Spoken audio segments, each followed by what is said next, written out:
Hauntings of Forgotten by Godzineshka on AO3. Chapter 4. Sitting cross-legged in the corners of the most suspicious parts of the city was a usual routine for Izuku.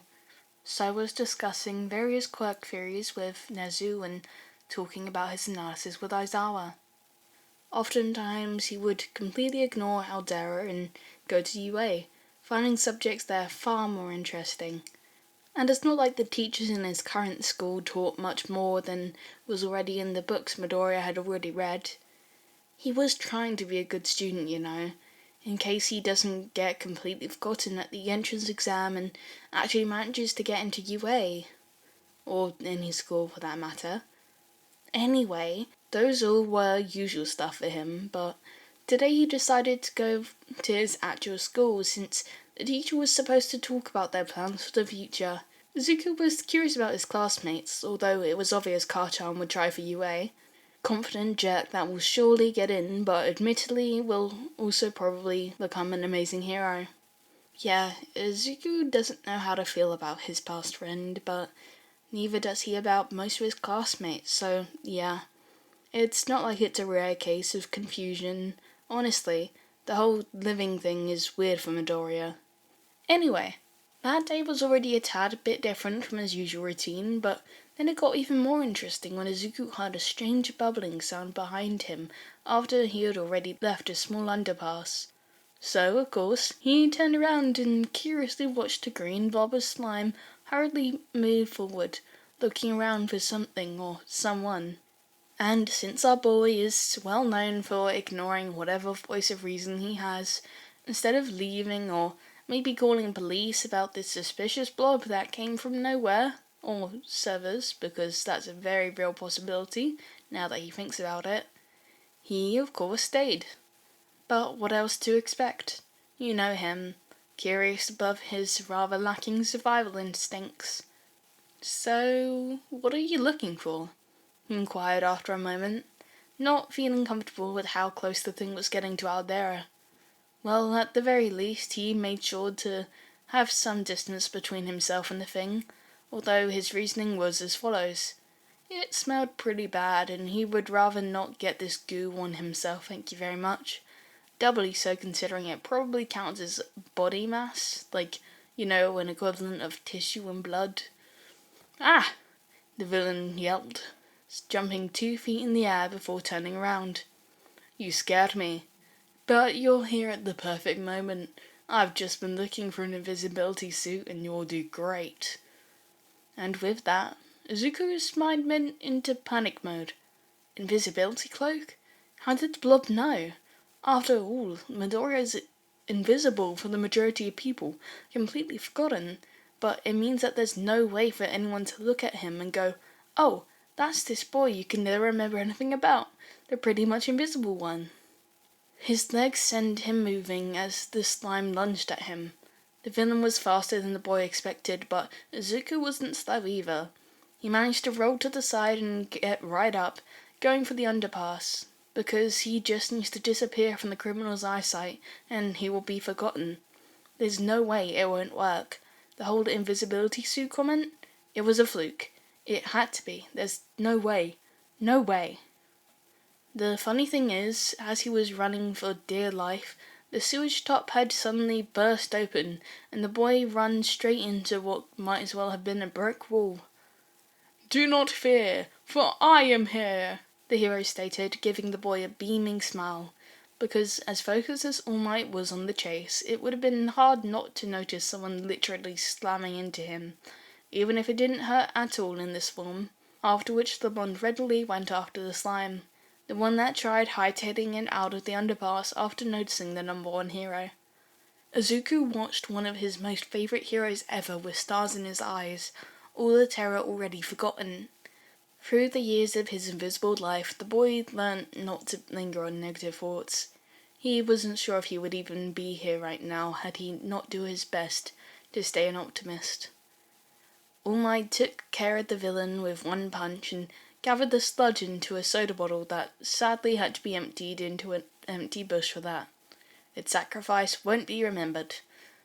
Then the blonde put the item in his pocket, and Izuku took a step forward, a request of an autograph freezing on his lips. Because the number one hero looked around, glancing over at Izuku like everyone else, and then shrank into a puff of smoke.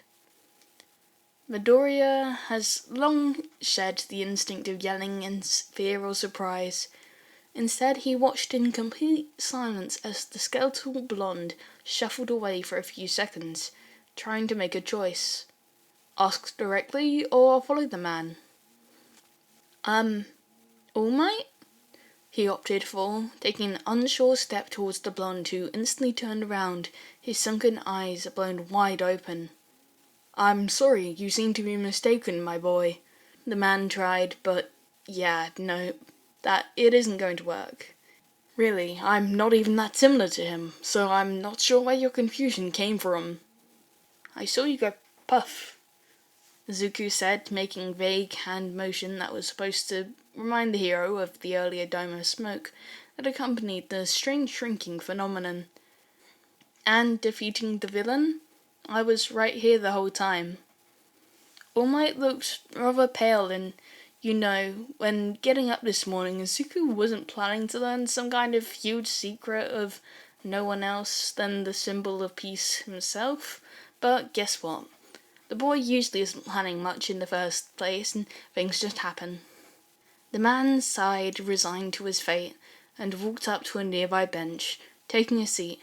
It seemed it would be a tad bit longer a story than initially expected. And just like that, the man made Midoriya promise his info wouldn't make it out to the public, and then readily began his tale. When All Might mentioned a fight a few years ago that left him in this state, Izuku felt his stomach sink. Sure, it was obvious from the sheer contempt Sensei showed towards the symbol of peace that they weren't on good terms, but to this point, Midoriya thought that, the number one hero had just destroyed some of his plans, helped to defeat the man, or maybe won against him in person, but not with such injuries. Well, at least you'd done a better number on him, he noted out loud, his habit of trying to look at things positively taking over. Yes, he will never terrorize society again, All Might answered somberly. Maybe not directly, but he can still lead others in his footsteps. I don't think so. As I mentioned, this fight hadn't been made public, and close to nothing is known about him, so there's no way anyone would get an idea to become his second coming. No, I mean teach someone his ways in person. A look of understanding passed along the blonde's face, but it quickly turned out that he was once again wrong in his assumptions. I'm afraid you misunderstood, my boy. I had to take him down once and for all. He's gone. Which was Izuku's time to realize something. The blonde had no idea that his enemy was alive while Sensei was getting ready for a counterattack. Fuck. Midoriya wanted to do something about that, but it felt too big to just, give an anonymous tip about. Well, it was a perfect moment to share the info. Hopefully All Might will take him seriously and, even more importantly, remember what's about to be said. He isn't. He's badly hurt but alive. Well, unless the villain you're talking about isn't the one that can give and take quirks, but all things considered, I don't think it's very likely. The blonde froze for a few seconds, after which he coughed out a rather worrying amount of blood. Are you... Izuku tried to ask, but All Might suddenly rose to his feet. He was still in his smaller form, but Midoriya suddenly felt extremely threatened. The hero admitted to being out of time, but if he actually isn't, even if he wouldn't hurt a kid, the thought of the number one hero going after him is pretty terrifying. How do you know that? The man demanded, and guess what? Midoriya Izuku, the mischievous forgotten boy, was not very good for confrontations. He could leave them by simply disappearing from one's view, and that's exactly what he did. So now, with the angry face of the number one hero, his earliest idol, and in such a strange new form at that, tears blurring his sight, he turned around and ran. Right behind the underpass, he hid behind a corner, and All Might quickly ran in that direction too. Kid, wait! A quick look around didn't help him find Izuku, who was now actively trying to use his quirk, and so the man changed into his bigger form for the few seconds he could muster to jump and take a look around from higher ground. Meanwhile, Midoriya ran straight home, not sure what to do. Tired? No. What Tsukauchi felt was more akin to the exhausted state of mind Eraserhead was living in since the new, not so new, but they still knew close to nothing about them, so yeah. Vigilante showed up. Someone learnt your secret, and then told you that All For One is alive, after which you made them cry and they ran away. The detective summed up in a quiet tone, just to make sure this madness was really happening and wasn't just a part of his imagination. I'm afraid I may have reacted with a bit more heat upon hearing him mentioned than I should have, Toshinori admitted with a sigh. The worst part is I can't even remember how they look. Which partially might be a good thing. At least All Might didn't remember that whom he had made cry was a child, and instead in his mind was a dark humanoid blob that definitely had to be an adult. What kind of kid could possibly have info on All For One after all? You can't remember, Tsukauchi repeated, suddenly feeling doubly as exhausted. Yes, which is rather strange. I admit that I was under a lot of emotions, but not to be able to describe them in the slightest. It's as if it was so obvious how they looked and sounded like at the time that my brain didn't care to register it for later. Well, we don't have nothing at least, then, Tsukauchi said, entwining his fingers on his lap. There's this one vigilante we suspect to have a memory-altering quirk. No one remembers any finer details about them. If they are a vigilante, it might explain how they know about All For One, but why would they raise only details about themselves from my memory rather than the whole conversation happening? Why mention it in the first place? Their quirk might be passive, fully or to a degree. I can't really tell you. Finding their identity proved fruitless so far. I will contact Razorhead and tell him to keep an eye out for them. Hopefully you find them soon, if what they said is correct. All Might didn't have to finish his sentence. All For One was a nightmare, and no one wanted him returning. Problem child, what did you do to All Might? Izuku didn't come here to feel attacked, but to be completely honest, he was kind of hoping Aizawa would somehow learn about this whole mess of a situation and address it, because Midoriya had no idea how to go on about it. He kind of learned where All Might, Yagi Toshinori, lives, and was inside the house a few times, but always lacked the courage to talk to the hero, and there was no way he was going to haunt the number one hero. Still, just for the principle, he answers as follows. Nothing. Of course, Aizawa did not disappoint, and not only didn't let go of the subject, but additionally elaborated on it. I've heard you learned a confidential secret and right after mentioned some kind of dangerous individual, the man said, actually taking a grip on his capture weapon in a silent threat of grabbing the boy if he further refuses to cooperate. Well, I might have, Izuku admitted. In my defense, I just wanted an autograph, not some kind of top secret. Now that I think about it, I didn't even get the former. Then ask for it and explain the situation to him in a way that he will remember. Easier said than done. Though concluding from the fact that he even remembers the conversation but not me, it isn't impossible. I'm curious though, how much does he actually remember from that? According to Tsukauchi, he just forgot everything about you. The rest is perfectly clear. Makes sense, I guess.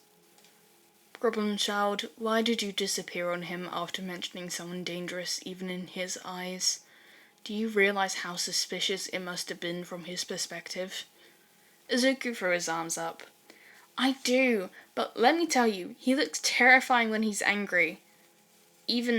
Especially in that other form. Other form? Aizawa inquired, raising his eyebrow, and Midoriya instantly blanched. The point is, Izuku yelled, clearly trying to draw attention away from his blunder. He got rightfully upset about his arch-nemesis being alive, and I got rightfully scared of Fury's symbol of peace.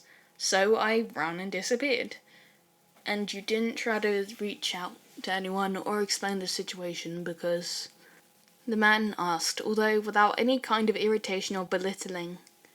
A forgotten kid can definitely use all chances he gets to formulate his thoughts and share them with the outside world. You know, one that actually remembers him, even if only sometimes. I got cold feet, Zuko admitted, looking to his side like a scolded child. He quickly glanced right back at Aizawa, determination settling in his eyes. But I'll talk things out with him. I already know where he lives. Aizawa groaned and massaged his forehead. Can you stop stalking people to their houses and to talk to them? Well, it's not like I can set up a meeting time in a cafe or something, with the whole no one remembers me after I leave their eyesight thing, and a random park would probably be a pretty bad place for such an important conversation. The kid had a point there, and Aizawa hated to admit it, so instead he chose to change the topic. Still, it prompts a question of how exactly did you come to learn about All Might's arch-nemesis, how you put it. I believe someone of this magnitude wouldn't be a subject of idle chats. Izuku thought about how to answer that for a moment. It's a long story connected to my Hauntings, Volume 1, but don't worry, I'm not getting anywhere near that monster of a man, the boy replied, and even though they were in Aizawa's house and there was no way of anyone listening in, the kid glanced around and leaned towards the man to whisper, He can give and take quirks. The man froze. The information was so outrageous, so terrifying that he would be sure to remember it even if he would have no idea when or how exactly the subject came up. There was an additional layer of terror to that power though. If the villain was to take this kid's quirk... Yeah, the world doesn't need to forget someone strong enough to fight All Might head on. Rather, it should focus everything on taking such a beast of a man down. You shouldn't go anywhere near someone of this caliber, kid, Aizawa pointed out, although it was obvious the child wouldn't listen. I told you, I'm not planning to. But if I just so happen to learn more, I'll be sure to share it. I mean, I know where his successor and Lucky are living, but I have no idea where he is, and I think it wouldn't end well if you attacked without full info. I'll be sure to discuss it with All Might, though. Whatever you do, remember to keep your safety top priority. The child beamed at him, very obviously giving more attention to the part, You care, rather than, You might die at any moment, so be careful. Of course. Now, can we get to quirk analyzing, please? Aizawa sighed deeply, but didn't say no. All Might spent the last week trying hard to remember the smallest of things about the stranger that learnt his secret and knew something about All for One. If what that individual said is true... Knock knock. Huh? Strange. Toshinori Yagi, for all the importance his hero persona holds, doesn't have an abundance of friends, and none of them would come unannounced. Except maybe Gran Torino, which he would rather not take into consideration. So it's probably some kind of seller with an oh-so-amazing offer. Yeah, the blonde doesn't really care for yet another self-cleaning vacuum. He wasn't expecting any danger, but since he was pretty much out of time by now, he first looked through the peephole to make sure there was no one suspicious on the other side. As expected, rather than some strange individual, he saw a plain-looking boy, and while he didn't find it usual for kids to knock on his doors, he didn't feel like he was in any kind of danger. Still, in the world of quirks, you could never be fully sure of anything, so he didn't open the doors fully, instead only cracking them slightly ajar. We need to talk, the boy said quickly, while Yagi slowly asked, Are you lost?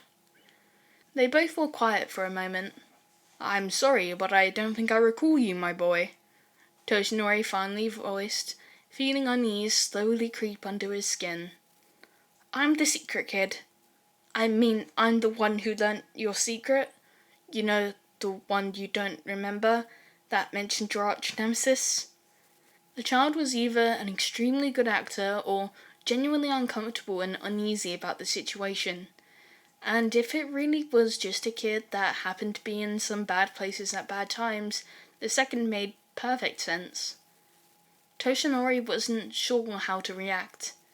A person knowing about All for One that can erase the memory of themselves, standing at the doorstep to his house. There were so many alarm bells ringing in his head, but if the kid, if it really is a child, worked for that fiend, would they come here? On one hand, that monster would probably rather stay hidden, but on the other, one can never be too sure of what that demon is planning. But in the end, Yagi sighed and the doors opened fully, letting the boy in. I have a lot of questions. Sorry for the intrusion, the boy whispered, bowing slightly while Toshinori closed the doors and led the strange kid to the kitchen table, where both took seats. I don't have control of my quirk. I don't have any say in people forgetting me. Toshinori blinked and then relaxed a bit. Since he decided to trust that the kid wasn't working for All for One for now, he was going to take the child's words at face value. And right now, the picture was rather clear. A boy with a quirk that makes them impossibly easy to forget, that learned some secrets he shouldn't, and now is trying to make sense of the reality that he had been thrust into. Wait, Yagi just realized why everything in his mind decided to hyper-focus on enough to make him remember from that day. Making the individual he met cry was one. That's because All Might, the symbol of peace, lost his cool and made a kid cry. And he might not have remembered the kid part, but for some reason the intention stayed. Or more like guilt. I'm sorry for my rather explosive reaction back then. All for One is a very uncomfortable topic for me. A possibility of him being alive is nothing short of a disaster. It's fine, the boy assured quickly, raising his hands in a pulsating manner. Honestly, maybe it's not that bad. Because you remember that we talked. Most people completely forget all the interactions they had with me. Which is fine, I'm used to it. But it's always nice for someone new to remember. And guess what? All for One might be a very important subject, but All Might's save this child senses were tingling. What do you mean by people forgetting interactions they had with you, my boy? Do they not remember what they talked about with you in a similar way to how I forgot how you look? He inquired, and the boy put his hand on the back of his neck nervously. Well, except a few exceptions, yeah, that's exactly what happens. No one ever remembers how I look or anything distinctive when I leave their line of sight, and when I talk with them again, they don't remember ever meeting me. Which sounds really depressing said out loud, but it isn't all that bad. Because people usually don't pay mind to me unless I actively catch their attention, I'm really good at gathering information. That's how I know about your nemesis. The boy's positive, brave face when talking about such a tragic power was like looking into a crooked mirror. But All Might was older and stronger. He could take whatever the word threw at him, and this child? What kind of life was he leading? My boy, how old are you? 13, the child answered proudly. I'm going to try for next year's UA Hero entrance exam, if they remember my candidature. Which brought up even more red flags. People can forget written sources about you too. Yeah, none of my teachers had read my name in class for the past few years. Getting an appointment with doctors is a nightmare, and Mum needs to do a lot of working around my quirk. The kid explained easily, but soon after made a sour face. Don't give me this look. I'm fine with how things are. My quirk might seem really terrible, but it's strong too. I'm sure I can save a lot of people with it. So that's fine. I can be a number one, just like you, but in my own way. While it is good to think positively, I don't think... Toshinori tried, but the boy interrupted him with a smile so polite yet so empty that It was a bit terrifying, especially paired with the kid's pleasant tone yet unkind words. It doesn't matter what you or I or anyone thinks. This is my reality, and if I can't change it, I'm going to make the most out of this. The kid said, but must have noticed something in All Might's eyes because he continued before the blonde could say anything. I tried to do something about it, I really did. But I'm afraid the only quirk suppressants strong enough to help aren't recommended for teens. And from the two, I will rather be forgotten than risk fatal internal bleeding. Now, can we get to the point of interest? Yagi didn't really know what to say or think about what the boy had said. Of course, the kid would know better about his own situation than Toshinori, but there's no way a solution doesn't exist. There's always one, you just need to look for it hard enough. All right, my boy, he agreed in the end, but wasn't about to give up. Oh, there is no way he wasn't going to try reaching out to help a kid that's right before him. Wonderful, the child stated, reaching for a backpack that, for some reason, All Might noticed only now. Was his situational awareness weakening, or was it because of the boy's quirk? I've made notes in case you don't remember everything clearly. There's a lot of data I'm missing on that over one guy, since I don't really want to die or get my quirk taken by that potato. It isn't a random insult, he actually looks like one. I drew you a sketch of him. The kid slid a stack of paper down the table toward him, and Toshinori readily reached for them, leafing through them to said sketch. He wasn't sure what was more worrying, that the kid had seen someone so terribly injured, or how detailed he had drawn it. Thank you. I will put this to good use, but please don't get any closer to him if you can help it. There are no words that can describe how dangerous that man is. Yeah, I know. I already got this talk from Eraserhead like 5 times. The boy answered, waving his hand dismissively, and then got up. As nice as it was talking to you, I'll take my leave. I still have some things to do and dinner to eat. My boy, Toshinori called out, and the kid stopped at the entrance to the salon. It leads to a small hallway and then the main doors, and glanced back. While I might not be sure how to help you with your quirk, if you ever want someone to converse with, feel free to come. Yagi was a bit afraid that his words might be taken as an empty platitude to the boy's tragic life of being forgotten, but instead the child gave him a beaming smile. I'll do, he assured, and then happily left the apartment. All Might instantly called Sukauchi, asking him to come over, but by the time the detective had arrived to look at the files, and he had done so in record time, Toshinori wasn't able to tell him even one thing about the individual that had left those there, or even how exactly did they get in. Yagi had a feeling he let that person in voluntarily, but why would he do so? Didn't it seem needlessly dangerous? And what did they talk about? Wait, did they even talk? Or did they just come in, give him papers, and left? But wouldn't he try to stop them then? It was all so confusing. Izuku inquired? Aizawa inquired, raising his eyebrow, and Mistoria... Fucking hell. The boy's positive, brave face when talking about such a tragic power like this... Oh god, I was talking on my voice, oh dear. My boy. Oh god. Endeavour?